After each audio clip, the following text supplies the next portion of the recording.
It's another beautiful day for baseball in Los Angeles. And baseball podcast. Josh Schaefer and Blake Harris cover everything Dodgers right here on Inside the Ravine.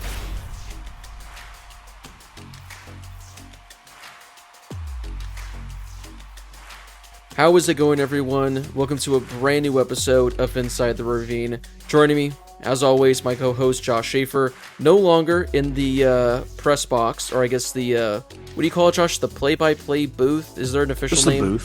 Just the booth. So he's no longer in the booth. He's in Pasadena, but he's going to the booth later tonight because at least he's got some sports to watch that are going to give him a sense of life in the Ontario Reign. So, hey, if you're a Reign fan, at least you have that to look forward to. But Josh, the season kicks off tonight as the season just ended a few days ago. But how are we doing on this fine Friday morning?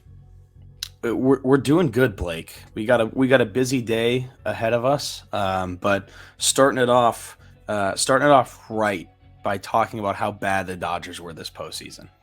Oh, yeah. So if you guys tuned in yesterday, which it looks like a lot of you already did, already over 1,000 people on YouTube, and looking at the Spotify and Apple numbers, a good portion as well. And that was just, Josh, as I said yesterday, kind of the appetizer episode. We just wanted to get a quick 10 to 15 minute episode out, just quickly reacting to the episode, or to the Dodgers being bounced the other night. But as we said yesterday, we're saving all of our thoughts on everything from Game 3, from the series, for this episode, which luckily is able to come out on Friday morning. We were able to make it happen. A lot of talking points to get to, Josh. Before we get to that, make sure you guys follow the show on social media, Twitter, Instagram, TikTok, at Inside the Ravine. You guys can find all of our clips and everything over there. You guys can also watch the show over on YouTube as well. And as always, you can listen to the show on Spotify, Apple Podcasts, and of course, the Odyssey app. So Josh, I texted you right before the show a talking point of about 6 or 7 things that I'd like to kind of get to over the course of this episode. But the first thing that I'd actually really love to get your opinions on, I don't think we've ever really talked about this on the show or just in general, and that's the playoff format as a whole. I don't know if you saw this tweet that was circulating last night, but essentially every team that I think won more than 90 games this year was bounced in the playoffs. All the division winners were bounced. All the teams that won more than 100 games were bounced. And a lot of people are attributing this to the brand new playoff format. So players haven't really come out and said that's the reason that they've been sucking and have been losing these games. They pretty much come out and say, we got to do better. It's not the format. I don't think a player has the balls to come out and say, no, it's the format. We were cold. That's the reason we got eliminated. So, Josh, what are your thoughts quickly on this new playoff format and how you think it's affecting these teams? Because it's a small 2-year sample size, but the 2-year sample size has a lot of these really powerful teams getting eliminated quickly. Yeah, I mean, it's interesting. I think it's a conversation that we should have. I'm not sure if it's I think it's an excuse, but I mean, like if you really think about it, there's no reason why the Dodgers should fall completely flat and have absolutely nothing go well for them simply because of the playoff format. But in a 2-year sample size, it's definitely interesting that all these teams that have been red hot going into the postseason that have been good enough to earn that, essentially that first round bye, have all been bounced early. There's only one team who hasn't, and it's the Astros, because of course it is. 2 years in a row, they're the only team that's gotten that first round bye and hasn't been affected by it. But I mean, the fact that you can look at the 4 teams this year, and 3 of them were the 3 teams with the best records in baseball. Yeah. And the Orioles had absolutely nothing, got swept. The Dodgers had absolutely nothing, got swept. And the Braves lost the series 3-1. Their series ended Friday night to the Phillies. And you know, I think if you look at these teams, like, sure, the Rangers were what? 1, maybe 2. Like, if you look throughout the season, like, you can pinpoint probably 10 to 15 things that went wrong for the Rangers, and if you change one of those, they win their division, right? Yeah. And it's like the alternative for the Astros. Like, you pick one thing that goes wrong, they lose the division, and those 2 switch.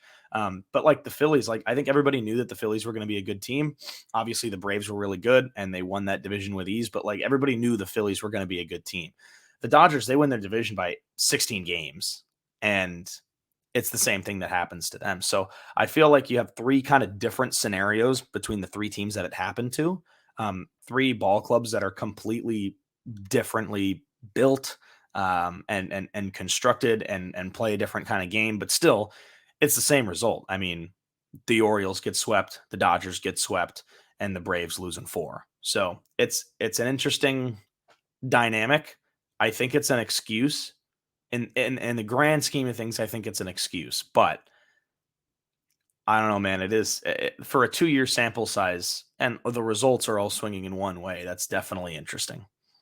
I just think this would be easier if hitters came out and said it's affecting us as hitters. Having the 5 or 6 days, whatever it is, as a break is affecting us. It's impacting us at the plate, because for the pitching side of things, you would think it's great. All these guys are getting all this rest. So for the pitchers, the starting pitchers, the bullpen arms, you would think it's an advantage. But yeah, offensively, because the thing, Josh, it's not like all 3 of these teams, the Dodgers, the Orioles, and the Braves, it's not like all of them, the offense came out swinging. It's just they lost each game like 10-8.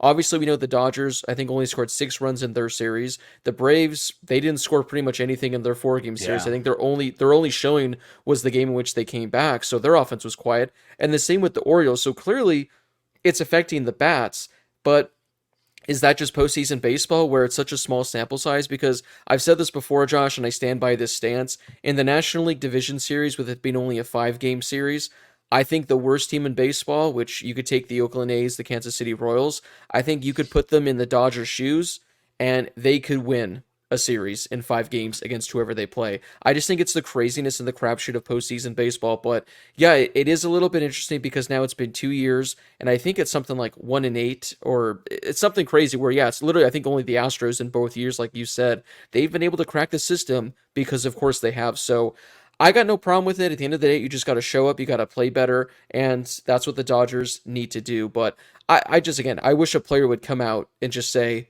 yeah, it does affect us at the plate. Having 5 days off cools us down. I mean, I would really love to see, Josh. I don't know how you, I mean, I guess you could, you would just have to put a lot of time and effort into this. How players look offensively the first weekend after the All-Star break. Because all those guys have about a 4 to 5 day period in which they're not playing.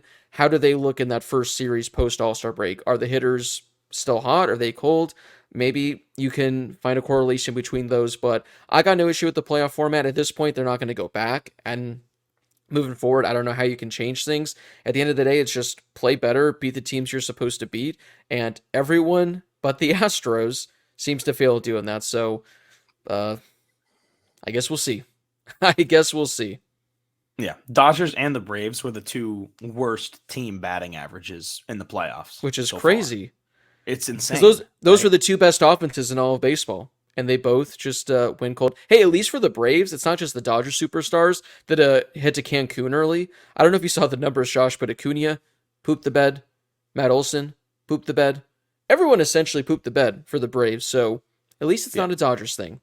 So Yeah. I tweeted it last night saying, hey, at least the Dodgers didn't have the biggest choke of October, which a lot of people got really antsy about. I think it's because it made its way over to Braves Twitter. And I still stand by that. The Braves, World Series favorites all season, had the greatest offense we've ever seen.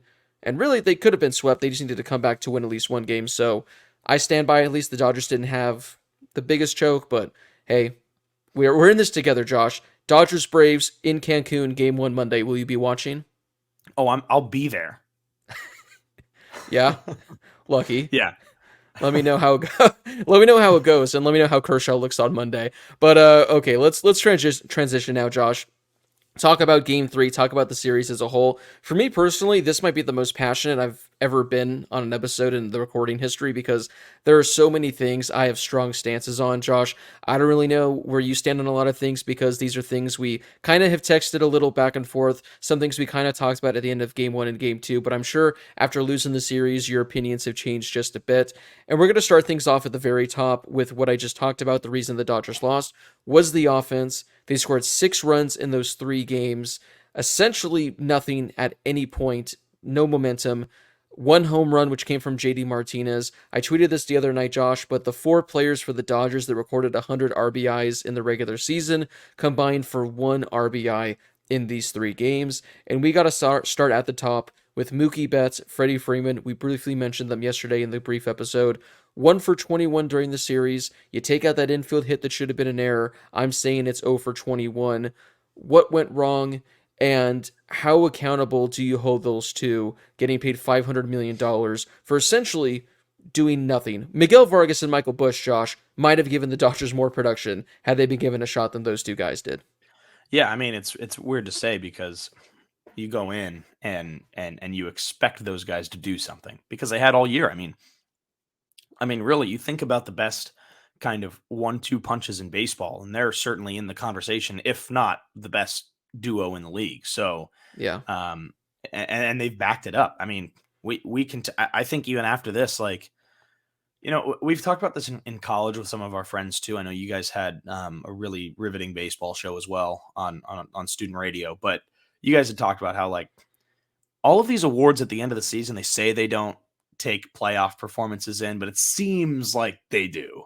And for me, like after the postseason, like I don't think people are going to vote for Mookie Betts for MVP. Like, but he was in the conversation. Like he certainly should have been in the conversation. I think Freddie Freeman was an outlier just because of how good Acuna and Betts were, but Freddie Freeman was in the conversation. Like these are two guys that single-handedly probably weren't going to win the Dodgers this series because nobody was doing anything, but a couple of hits here and there certainly would have made this a better series because honestly, I can't remember a time when either one of those guys came up with like a surefire chance to do something, right? Am I misremembering something? But it just seemed like you'd rely on them to get something started and nothing would get started. I mean, it certainly wasn't the best we've seen from them. And it was funny because like they'd come up to the plate every single time and you're like, oh, at least we got these guys up. And then you know that nothing was going to happen to the point where in game 3, when the 9th inning rolled around, or when because they came up in the 8th inning of game 3, when they came up in the 8th inning and nothing happened, that was at like the breaking point where it was like, I know nothing's going to happen. And then when it went to the 9th inning, you kind of had that little thought like, I mean, I'd rather have Kike up right now. And sure enough, like those guys, at least somebody got on base. Like, I mean, I know obviously nobody got it done at that point, but that was like the inning where it was like, okay, I'd rather have some of these other guys up because at that point, through 3 games and a small sample size, the fact that they were 1 for 21 completely diminished the hope of those guys breaking through and doing something. Yeah. I mean, I don't have the exact quote in front of me, but it was from Chris Taylor, I think right before the postseason started. And he said something along the lines of like, we go as Mookie Betts and Freddie Freeman go. We kind of need them to show up if we have a chance of winning. Because as we saw, if you're not getting any production from those two, you're asking for a whole lot from the bottom of the lineup. And like you said, Josh, it got to the point where you're thinking, oh man, Mookie and Freddie are coming up? Shoot, we don't have a chance this inning. Oh, Kike Hernandez, Chris Taylor are coming up next inning? All right, now it's our chance to rally. It got to that point, and yeah, the worst part, like you said, was the 8th inning. Colton Wong draws a leadoff walk.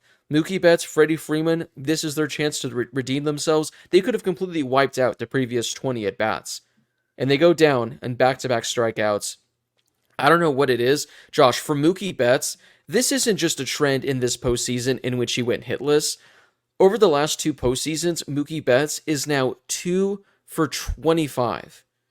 2 for 25. And if you want to stretch this even further, Josh, if you want to add the 2021 NLCS when the Dodgers took on the Atlanta Braves, Mookie is 6 for 48, which equates to a 125 batting average, a 412 OPS, has no home runs, has only 2 RBIs, has 2 doubles.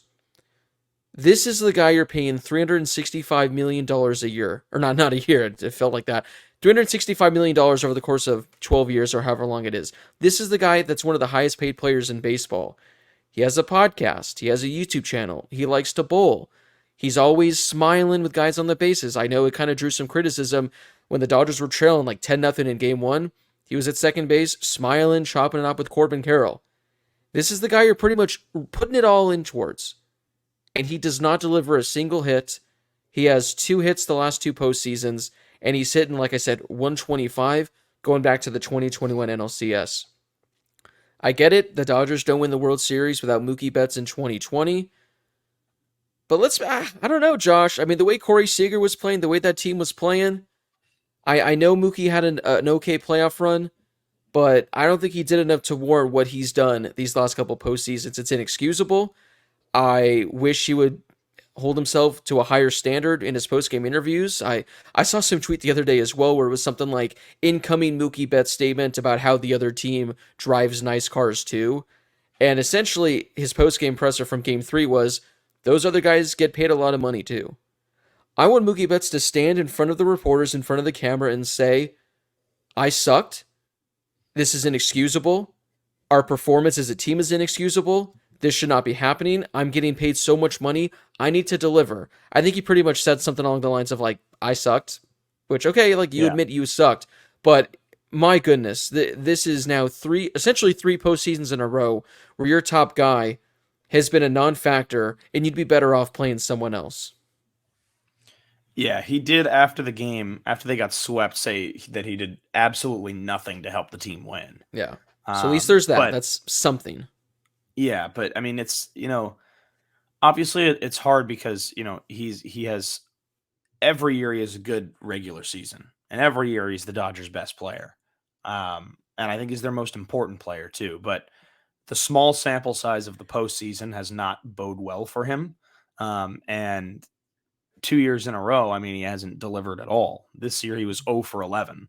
And I think that it's weird because baseball is one of those games where it's like, I don't think that Mookie Betts shows up in the postseason and it's like, well, we had a good year, right? Like, it's not like that's the fact. It's the same thing with Kershaw. Like, that's another reason why I think the whole like playoff Kershaw thing has always been kind of skewed. Yeah. But like the fact that it's the playoffs is no determining factor. It's just the fact that it's a small sample size. You have 3 games to do something, and you have to do it. And he didn't. So I think for me, it's weird because I look at it as like okay, he's just on a cold streak. Like, this happens all the time. It's just that now 2 years in a row, it's happened at the most important 3 games or 5, let's say 5, but like the most important 5-game stretch of the season is when it's happened. And the same thing for Freddie, and the same thing for a bunch of other guys on the team. Same thing for Outman. He had an awful series. Like Peralta, Taylor, Muncy, they were all bad. Yeah. So, at some point they have to come through, especially in the way that you relied on them all season long and you expected, to get their absolute best, and to not get that in the most important 3 games of the season is tough. And in the future, something has to change. Like, if this happens again next year, then I don't know, but something has to change in the playoffs, because again, like, you look back at the 2020, or you look back at the series against the Braves, the Padres, the D-backs, the team falls flat when Mookie Betts doesn't deliver. And when Mookie Betts and Freddie Freeman aren't delivering, the team has got nothing. Yeah. I mean, the only reason I give Freddie Freeman a slight pass is because at least last year in October, he was great for the Dodgers. Again, granted 4 games, but he had 357 last year, OPS of 1,300. So he was one of the few players that showed up last year for the Dodgers. But yeah, the fact that both Mookie and Freddie, I mean, Josh, again, they go 0 for 21, which I'm still saying. If they go 5 for 21, Dodgers might be up 2-1 in this series. Especially if they deliver in that 8th inning. That's the crazy thing. The Dodgers, they don't need them to be hitting 350, having an OPS about 1,000. If they just hit 250, they're in the series. It's just the fact that they got goose eggs from both. And yeah, the fact that both went cold. And it wasn't even like, Josh, at least like with Kike Hernandez, for example, when he wasn't getting hits, he was making hard contact. He was making loud outs. Chris Taylor, he had that one that was a home run in almost every park. They're having productive outs. And you said this the other day when I think we were talking about game 2, I want to say, that Kike had the hardest hit ball of the entire night because it seemed like the Dodgers weren't doing anything. Mookie and Freddie, it was like weak grounder, strikeout. It's not like they were having sacrifice flies. They weren't hitting it to the warning track. It was just very uncharacteristic like at bats from the two. So again, it happens. We saw it happen with the Braves. Your guys can just get cold. It's only 3 games. There are plenty of 3-game sample sizes during the regular season where Mookie and Freddie both struggled. It just sucks that it happened on this stage, and it happened for Mookie, especially in back-to-back years. But at the end of the day, Josh, no one outside of Will Smith, Kike Hernandez, and Chris Taylor showed up. So, those guys are at the top when it comes to blame, but a lot of other guys get blamed that are probably just going to be forgotten about, like Max Muncy, and, JD only had the 1 big hit. It's just those 2 guys are getting paid the big bucks, which is why I'm kind of piling on just a little extra.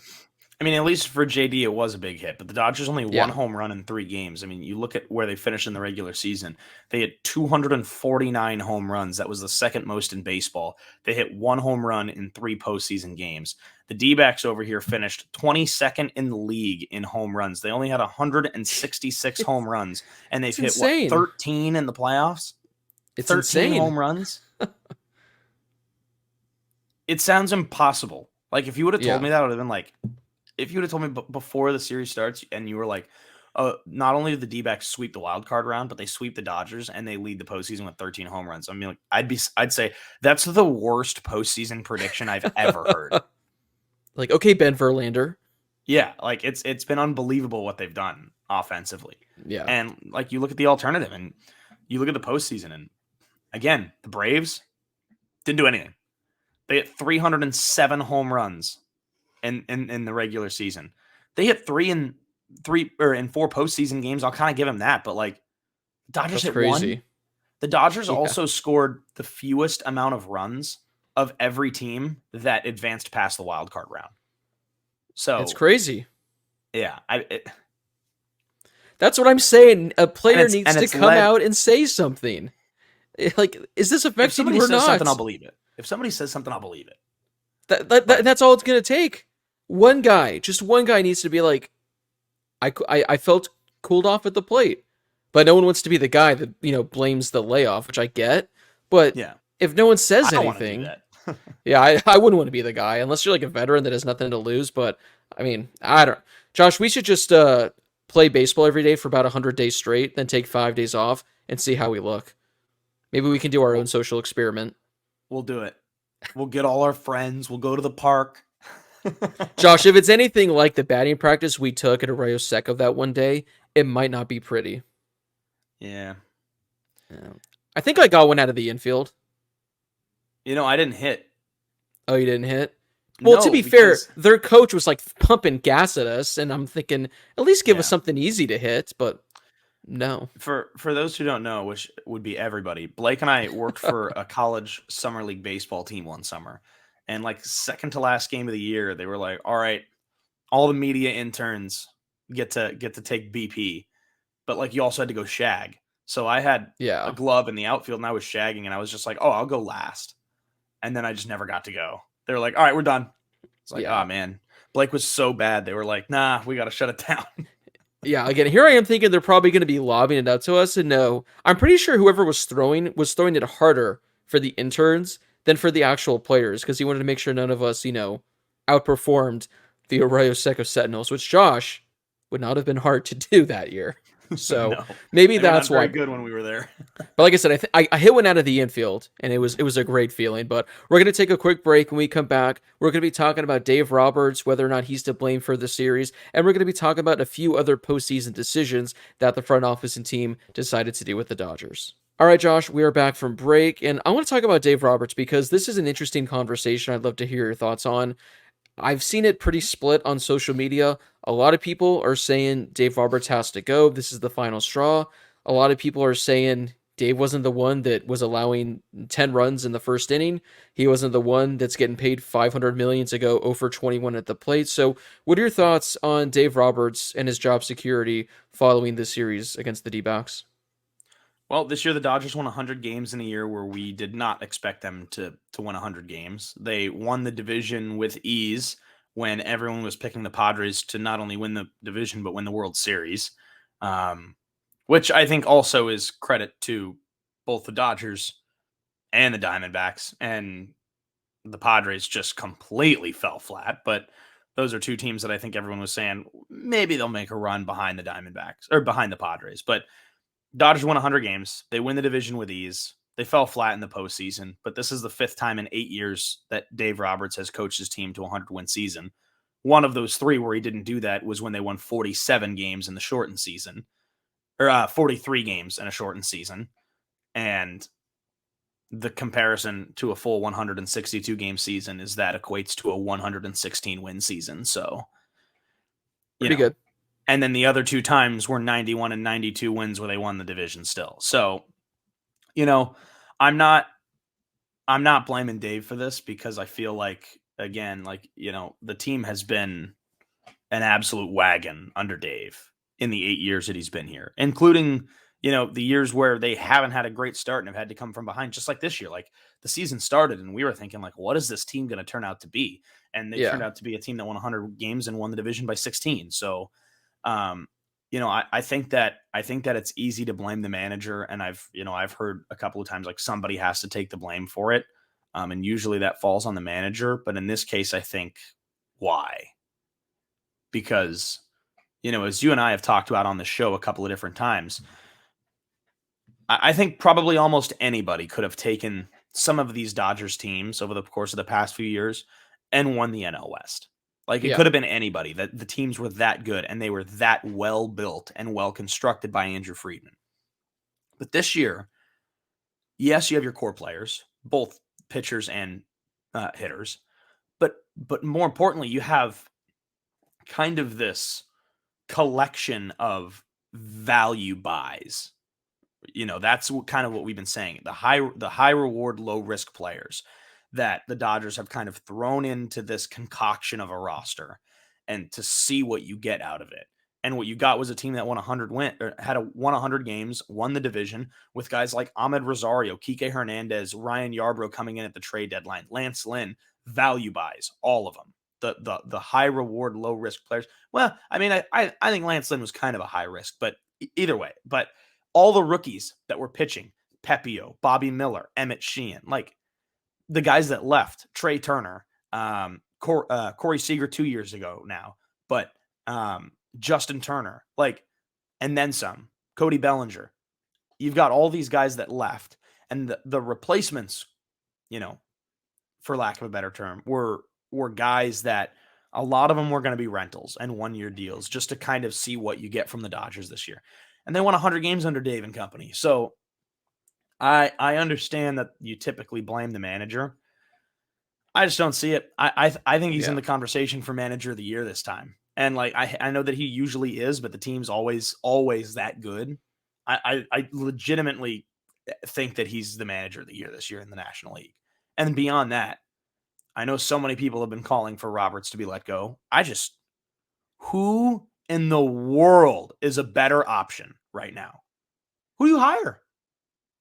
What, like, I want a legitimate, better replacement to be put out there, because no one's gonna cough one up.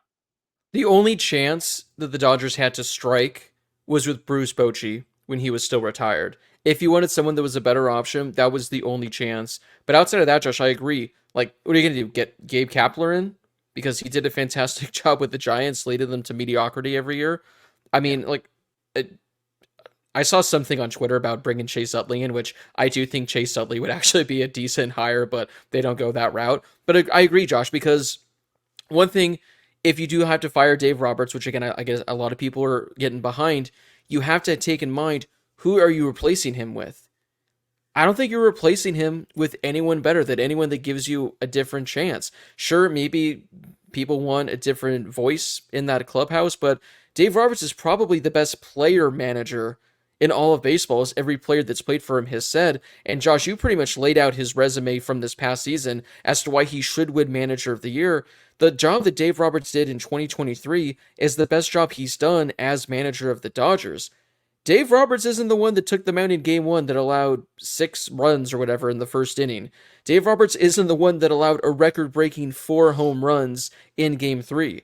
Dave Roberts isn't the one that is expected to be an MVP finalist that went 0 for 21 at the plate. Dave Roberts didn't do any of that. Sure, there were a couple of questionable decisions maybe in Game 3 that I'll get to in our next segment, but Dave Roberts didn't lose the series for the Dodgers. Dave Roberts didn't lose the series for the Dodgers in 2022.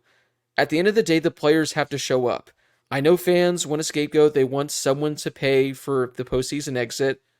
That should be Robert Van Scoyoc, Josh. If anyone should be losing their job, it should be the Dodgers hitting coach, because this is now 2 consecutive postseasons in which, for some reason, the bats that are the best in all of baseball go completely silent. Their approach completely changes. I mean, during the regular season, this was a team that we were kind of complaining, Josh, they're walking too much. They're almost looking to walk. In this series, I don't know how many walks the Dodgers even drew. It seemed like they were going up there and swinging at the first pitch. So if anyone deserves to be fired, it should be Robert Van Scoyoc. Now, I do think there should be a conversation had between Friedman and, Stan Kasten and Dave Roberts saying, listen, Dave, this next season is kind of do or die, I think, for you, because at some point you do have to maybe take a look in the mirror and say, we might have to make a change. I don't think it's this year, but they should have those conversations. But yeah, I don't think Dave Roberts should be fired. One, because again, you're not replacing him with anyone better unless Tommy Lasorda just comes back and is able to manage the team. But even if social media was around in the 80s, I'm sure they'd have a lot of criticisms for him as well. You just can't do that. And again, Josh, Dave Roberts is not the reason this team lost. He's the reason that they may have lost in previous years, like in 2018, 2019, when he made some bad calls. But these last 2 years especially, it's not on Dave Roberts, it's on the team. And I just don't think you can fire him. And potentially, no one's even talking about this, Josh. You risk messing up that team chemistry in the clubhouse next year. We saw what happened with Gabe Kapler and how he lost the Giants apparently in the final couple of weeks. We've seen how players have stopped caring under certain managers. That's not the case ever with Dave Roberts. The players love playing for him. So you're risking losing that as well, which you just can't afford to do. Yeah, and I mean, if you look, I know that people have, okay, let's start over here. The things that the Dodgers have kind of had to dealt with, let's say on and off the field over the past couple of years, he's guided them through. Of course, you have the Trevor Bauer distraction, you have the Julio Urias distraction, and we don't need to get into those, but he's been in charge during those incidents and has kept the team on track and really had no drop-off performance-wise after them, right? He kept the guys focused. He kept the team rolling. You look back at the World Series season, one of the most difficult seasons to manage in sports. The fact that the season was going to happen, it wasn't going to happen. When's it going to happen? It finally happens. And you play a shortened season and you win 43 games. You just absolutely blister past everybody in the regular season. And then you had to win more playoff games than in any other season in baseball history to get there and win the World Series, let alone come back from a 3-1 deficit in the NLCS. Like, he was the person in charge of all those games. He kept them in it when they were down and managed brilliantly through the 2020 World Series, which, again, you want to call it a Mickey Mouse ring or whatever, but you had to win more playoff games than in any other season. Yeah. There was a World Series. They were the best team, and they won it, and Dave Roberts was the manager. After that, if people want to argue about this season and say, well, he should be putting this team in a better position to win, his best players aren't figuring it out, they got to do something about that. First of all, it's a 3-game sample size. And what, are you not going to bat Mookie Betts and Freddie Freeman as your 1 and 2 hitters after the regular season? Nobody else in baseball would change that up. He didn't tell them to go in and be like, guys, you guys should suck. It would be really funny. It's all a joke. It's all fine. What is he supposed to do? They were in the position to lead the team to a series win, and they didn't do it. Dave and the front office. He tried in Game 3 by switching up the lineup. He's like, something's got to change, so I'm going to switch up the lineup. So he tried. He made an effort. Yep. And then in Game 1 when Kershaw starts, first of all, are we going to sit here and act like that's Dave's fault? That's insane to me. That is absolutely bonkers to blame anybody on that other than Kurt. He didn't deliver. Yeah. That's it. I'm not going to sit here and be like the Dodgers lost this series because of Clayton Kershaw and this is his. No, he didn't deliver. It happens. It happened really bad, but he had a bad outing. The worst we've ever seen. But again, that's not on Dave. And I'm sure Kershaw would have gone up in Game 4 and probably not would have given up 6 runs in the first. I don't know what would have happened, but I don't think he would have given up 6 runs in the first inning. But I don't think that's on Dave, especially when Friedman is involved in those kinds of decisions as well. So I just don't understand how that could possibly fall on him. So just to wrap it up, at least on my end, absolutely not. There is in no world where I see the Dodgers move on from Dave Roberts, and there is absolutely no reason I see for them to do that. And the alternative is Gabe Kapler. Yeah, no. No. Yeah. AJ Hinch? Absolutely not. I mean, he has a job, but absolutely not. I mean, who's even available? If they're available right now, nobody's available, and you're not going to hire anybody away. I saw people out there throwing out Buck Showalter, and I'm thinking, man, that went great in New York, didn't it? What's going to change? Absolutely That's why. Not. Absolutely not. again, that's why I think Bruce Bochy was the only chance they had. And you know what would happen, Josh, if for some reason the Dodgers let go of Dave Roberts? Before that news even becomes official, we're going to learn that up there in San Diego, Bob Melvin's going to be relieved of his duties, and Dave Roberts is the new manager of the Padres. That would happen instantly. And I'm just saying, if Dave Roberts became the manager of the Padres, that would not be a team that's missing the playoffs. That would not be a team that's underachieving. Then they might choke in October, but you do not want that. So Dave deserves to stay. This was his best job he's ever done. You're not finding anyone better. Josh, we're going to take one final break. When we come back, closing thoughts, because I have a couple of things that I need to voice my frustrations on. It'll be like the airing of grievances where we can each, have the mic, have the stick where, you're talking, and you can just lash out and let your voice be heard. So we're going to take a final break. When we come back, we're going to get to those. All right, Josh, it's time for the official airing of grievances. I have a couple I jotted down. I sent it over to you, so you probably know which direction I'm going to go. And this is my first one. I briefly talked about it recently, just talking about Dave Roberts saying he didn't lose the series. However, there were some bad calls in Game 3. There were some really questionable calls in Game 3, but at the end of the day, we don't know the extent of Dave and him making these decisions. We don't know if Andrew Friedman's got the walkie-talkie up there and he's saying, okay, this is what you got to do. This could have been the front office making these calls. We talked about this, Josh, when we did our postseason roster predictions for the NLDS. And if you guys listening remember, I made my very, very great case as to why Lance Lynn should not be on the NLDS roster. I talked about the Dodgers needing only a 3-man rotation, which they pretty much agreed to because Kershaw was going to go Game 4. But with Lance Lynn not going in Game 3, you have Ryan Pepiot Game 3. The guy that was fantastic over the final 2 months of the season. The guy that was your best starter over the final 2 months of the season. The guy that was one of the 5 best starters in the National League over the final 2 months of the season. You go to Ryan Pepiot for Game 3, you leave Lance Lynn off because you don't need him, and then you have a guy like Ryan Yarbrough on your roster. A guy like Ryan Yarbrough that can eat multiple innings. That has been great for the Dodgers since being brought over. Instead, Josh, Ryan Yarbrough left off the roster. Lance Lynn starts Game 3, and Ryan Pepiot did not throw a single pitch. The arguably the best pitcher on the Dodgers the last month and a half, 2 months of the season, did not throw one pitch in the NLDS. I don't know what the hell the Dodgers were thinking. Prior to Game 3, they said Ryan Pepiot is in the plans for Game 3, and we never saw him. Instead, once Lance Lynn got lit up, it turned into a full-on bullpen game with guys like Michael Grove getting in over Ryan Pepiot. I don't know what the Dodgers were doing. They were overthinking it. By saying Lance Lynn is the only option to start Game 3, I thought was idiotic because he's not the only option. You literally have a fantastic option in Ryan Pepiot. So first off, that is my issue with the whole thing, Josh, is that Ryan Pepiot just got completely left out. He's the only guy I think that didn't pitch for the Dodgers. But number 2, Dave even said, I'm going to treat this like a Game 7. We're treating Game 3 like a Game 7, which it was for the Dodgers because if you lose, you go home. I got no problem with Lance Lynn going out there for the 3rd inning, but the second he allowed that very first home run to Perdomo, Ryan Pepiot should have been warming in the Dodgers' pen. Now, I know it happened very quickly, so maybe after he allows the home run, you send Mark Pryor out there for a mound meeting, you buy some time, you let Ryan Pepiot warm up. But at that point, you got to have Ryan Pepiot ready to come in.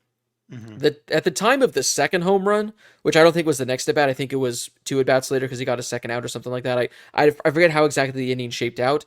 The second that second home run happened, Lance Lynn should have been done. He should have been out. It looked like he was starting to fall apart, but instead, he was left in. He was left in then for a 3rd home run, and then after the 4th home run was finally when the Dodgers cut their ties and turned things over to, I think, Caleb Ferguson. Lance Lynn should have been on the shortest leash. This is a guy that allowed the most home runs in all of baseball. I think he officially allowed the 5th most home runs in a season in baseball history. It's literally do or die. And you're leaving out Lance Lynn out there to allow homer after homer after homer. I don't understand what the reasoning was. I don't know why Ryan Pepiot was just left out of the equation. And I don't know why Lance Lynn was left out there to completely die on the mound. It blows my mind. That's pretty much my only major issue with the entire series, Josh, the way he was managed, the way he was handled, because especially in that situation, Lance Lynn should not have started for the Dodgers. He should not have been on the roster. It should have been Ryan Pepiot. I'm going to let you talk so I can get my heart rate back down to a normal rate. Yeah, well, in my predictions, I had Lance Lynn on the roster, but I also had Pepio and Ryan Yarbrough. So for me, that's where my questions kind of rise is where was Pepio? He was not involved at all, didn't throw a pitch. And then also, like, you look at game one, that is the perfect Ryan Yarbrough game. Mm-hmm. Your starting pitcher doesn't get it done. You put in Ryan Yarbrough to limit the damage over a long period of time for a reliever, and wasn't there. And the one thing I'll say is the bullpen was okay in that game. The bullpen They were was fantastic. They didn't allow a run. fantastic in game two and fantastic in game three. Yeah. So did the Dodgers need Ryan Yarbrough outside of game one? Probably not. But I think that that's a little bit odd. Or they could have used him in. I was going to say they could have used him in game two, but also, like you said, the bullpen was nearly perfect in game two as well. But at least they could have had, again, length in game two. But like you said, yeah, he wouldn't have necessarily been needed. Yeah, exactly. So that was one that still surprises me. I think in the grand scheme of things, it turned out to kind of be a non-factor because, again, if Ryan Yarbrough's on the roster, it's not like the Dodgers win the series. It's not like they win game one. Like, right. It is what it is. But Pepio is one that stands out to me because I completely agree. After that first home run goes off from Lance Lynn, he's out. Go get him out. Go get him out of the bullpen, or go get him in the bullpen, out of the dugout, in the bullpen if he's not already there, and get him warming up. That second home run goes off, yanked. It's got to be done. Yeah, and that's when Ryan Pepio should come in. And I don't know, because again, like after that second home run goes off and you have Pepio come in, it's a 2-0 game, probably. 2-0 game. Dodgers score 2 runs later. It's a different game. Yeah. It's a different game. So, and I understand that as a manager, and as a fan, you're probably thinking you want to be prepared for the next game. But at the same time, there is no next game if you lose. You got to win this game. You have to win. You got to win this game. Exactly. Yeah. So that's kind of the way that I see it. Is it's like I understand having that thought in your head, but like that at that point, it's having that thought in your head of what are we going to do if we get to game 4. Also, Kershaw hasn't been good. Bobby Miller hasn't been good. Should we use Ryan Pepio game 4?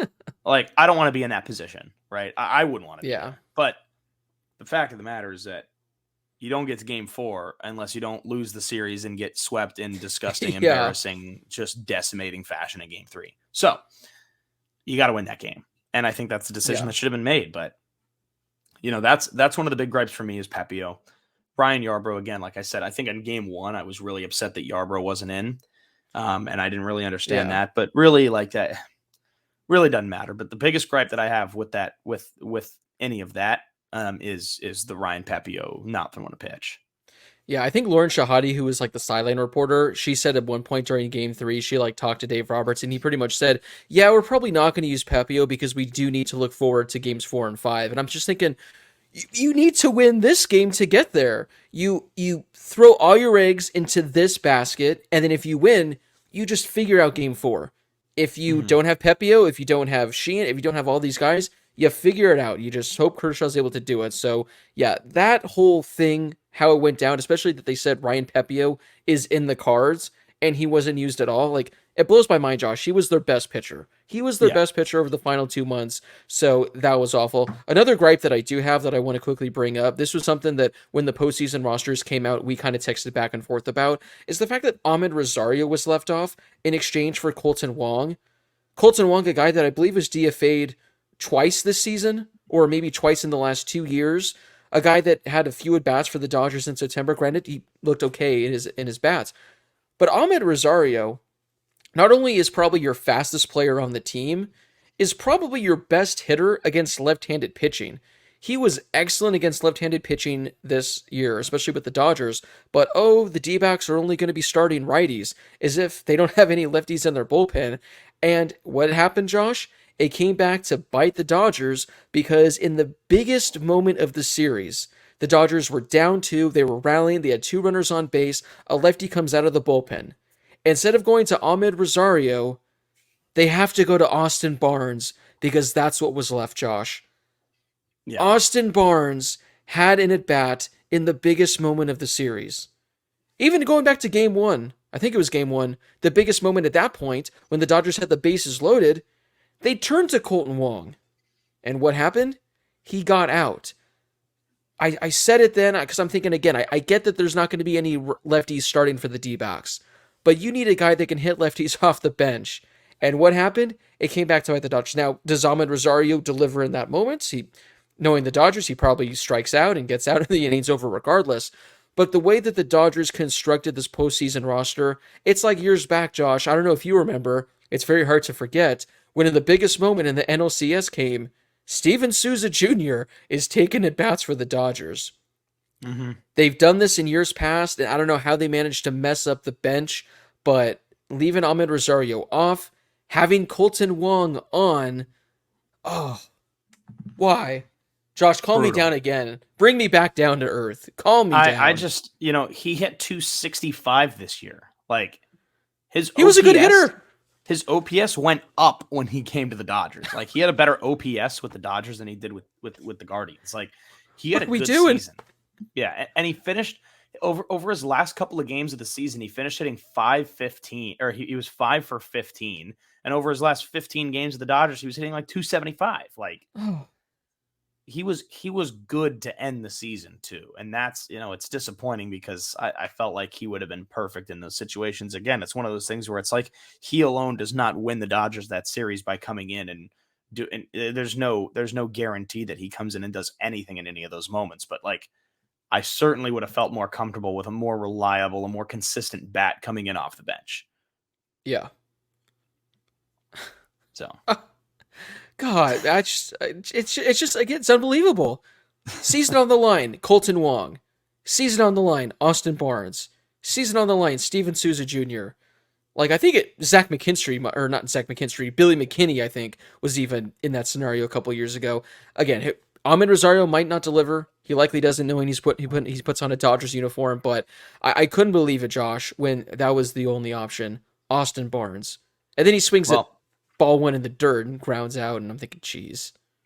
We were talking about this on our preview show at how good Austin Barnes had actually been over the last couple of months. That is true. That is true. But still, there has to be another reliable bat. Like, you can't just switch. And then the other thing about game 2 was that they used the entire bench in that like 6th inning. Yeah, they just emptied it. The only guy left was Austin Barnes. Yeah. So, yeah. Again, that's my only concern. Those are my only issues. The Ahmed Rosario one being left off, starting, that's the craziest thing, Josh. All the guys that the Dodgers acquired at the deadline, Ahmed Rosario left off the postseason roster. Ryan Yarbrough left off the postseason roster. Lance Lynn sucked. Joe Kelly, 1 appearance. Like, all the guys, I guess Kike. Kike was the lone bright spot. Bring him back at all costs. That's the guy he's the only one that showed any heart at any point outside of Brusdar Gratterall. Kike is the only guy I ever show. And I guess Will Smith, he got kind of pumped in the 9th inning, but all the trade line moves that the Dodgers made went absolutely nowhere. So hopefully Andrew Friedman, Josh, he learns his lesson. He learns that you can't go bringing in veteran David Peralta and having him forget how to hit in the biggest moments. You can't go bringing in veteran Jason Hayward, although it worked out during the regular season. He reverted back to his old ways in that postseason series. You can't go sign in washed-up arms like Noah Syndergaard. You can't go making these kind of moves. Especially the way things transpired, you got to go get the big guys. You got to get starting pitching. You got to get bench pieces. You got to get all these other pieces. So, Josh, that pretty much wraps it up, I think. I said all I needed to say about the series. Do you have any final critiques, criticisms? Again, this is the airing of grievances, so if you're going to get it all out, now is the time to get it out. I mean, I feel like we've covered most of them. It's just, for me, it's like this happens every year, dude. Like, this happens every year where they just fall flat. And it's remarkable. Like, it really is. It's crazy the way that it happens too. When you have a team that has 4 guys with over 100 RBIs, nothing in the postseason. Like, you have a team that all year was fired up at all points of the game, had energy. We joked, like, people have said this too, like, oh, the Padres have all these guys and the Dodgers are doing this with the power of friendship or whatever that meme is that circulates on Twitter. But like, the power of friendship is not going to get it done. And the power of friendship is not going to get it done. I want the power of Philadelphia, Josh. I want that power. Give me that. Give me these guys. They got to put a bell in center field. Maybe. Maybe, man. Power of friendship. I also think, Josh, the entire series, the Freddy was done once. Because nobody got to second base. Yeah. Look, it's yeah. I just love the whole when the people on Twitter that were like, "Oh, doing the Freddy dance down by 9 is like so stupid," like, and it's like, dude, who cares? Who cares about whether they're down 9 or not? Like they haven't done anything. They haven't showed any energy. I don't care if they're down if they're down 14-0 and Peralta gets to second base and does the freaking worm on top of the bag. Like, show me something, dude. I don't care if they're down by that much. Like, I'm literally looking for any sense of life whatsoever. Give me a pulse, bro.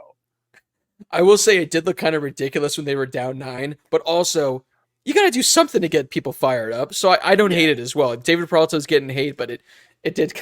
I was thinking, Josh, when they could not care less about that. When they were down on I'm thinking, okay, this does kind of look bad right now, but someone's got to do something. So, David Peralta, that's our only double of the series. Oh boy, Josh, we need to end this before I really start to lose my mind. So end it. That is going to put an end to talking about this postseason. We're going to put it all into this episode and just throw it away, put it into the abyss, put it out there, and not bring it up again until next October. Spring training preview next Wednesday. Yes. Oh, yes. Spring training. Who's going to be a non-roster invite? Who's going to be cracking the 40-man? The juicy stuff. So no more postseason talk. Stay tuned for a lot of episodes this off season. There's going to be a lot to get to. There's going to be stuff about players that are going to be free agents, players that the Dodgers might be able to sign, potential trades, all this kind of stuff, potential interviews. So it's going to be a busy off season, talking about a lot better things, Josh, than what just went down. So any final words before we wrap this up and you head out to beautiful Ontario Rain to talk about a better sports team that might have championship aspirations this year? Yeah, hang in there, guys. Hang in there. We'll get through it. Why was Lance Lynn on the mound? All right. That's all I got to say. If you guys haven't done so already, make sure you find us and follow us on social media. We're at Inside the Ravine, Twitter, Instagram, TikTok. You guys can also watch the full episodes on YouTube, where you can see me having a full-on mental breakdown talking about Lance Lynn and Ahmed Rosario and Ryan Yarbrough and all that kind of fun stuff. So make sure you subscribe to our YouTube channel, listen to the shows on Spotify, Apple Podcasts, and of course the Odyssey app. That was Josh Schaefer. I've been Blake Harris. Thank you guys so much for tuning in this season. We wish we had better episodes to talk about in October because, unfortunately, that's all, folks, as they say. But again, stay tuned for a lot of great episodes coming this offseason. A lot of great Dodgers content, so you definitely won't want to miss that. And as always, we hope you enjoyed the rest of your week wherever you may be.